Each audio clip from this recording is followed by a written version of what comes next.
Depending on your perspective, the so-called Trump-Russia dossier is either the most dangerous document ever compiled on an American president, or it's a clever piece of Kremlin disinformation designed to undermine American democracy. The debate about the dossier has so far contributed to civil lawsuits, one massive federal investigation, and been used by Donald Trump's staunchest critics to suggest that not only does he not belong in the White House, but that he committed treason to get there. We've gone through every line of every publicized memo by former MI6 operative Christopher Steele leading up to the 2016 presidential election. Here is our assessment.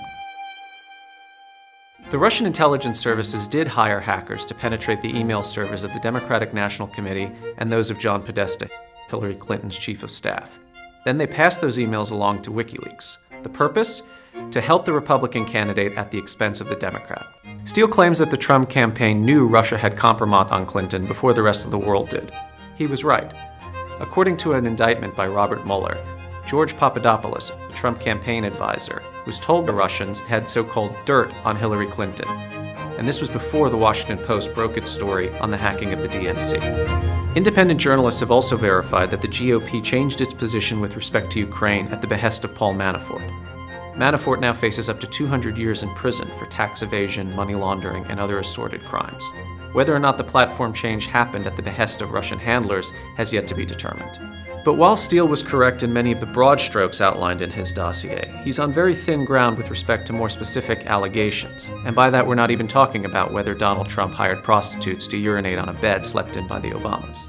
One of the problems in Steele's dossier is his use of second and third-hand sources, who tell us that one of the most sophisticated influence operations in the history of Russian intelligence was actually the masterwork of Putin's press secretary, Dmitry Peskov, a man who has absolutely no history in intelligence work.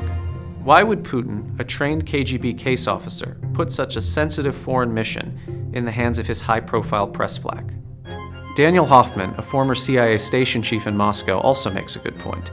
That is, if the Russian government knew that a former British spy was sniffing around for opposition research on Trump, the Russian government might have provided him with some, even if it was fabricated.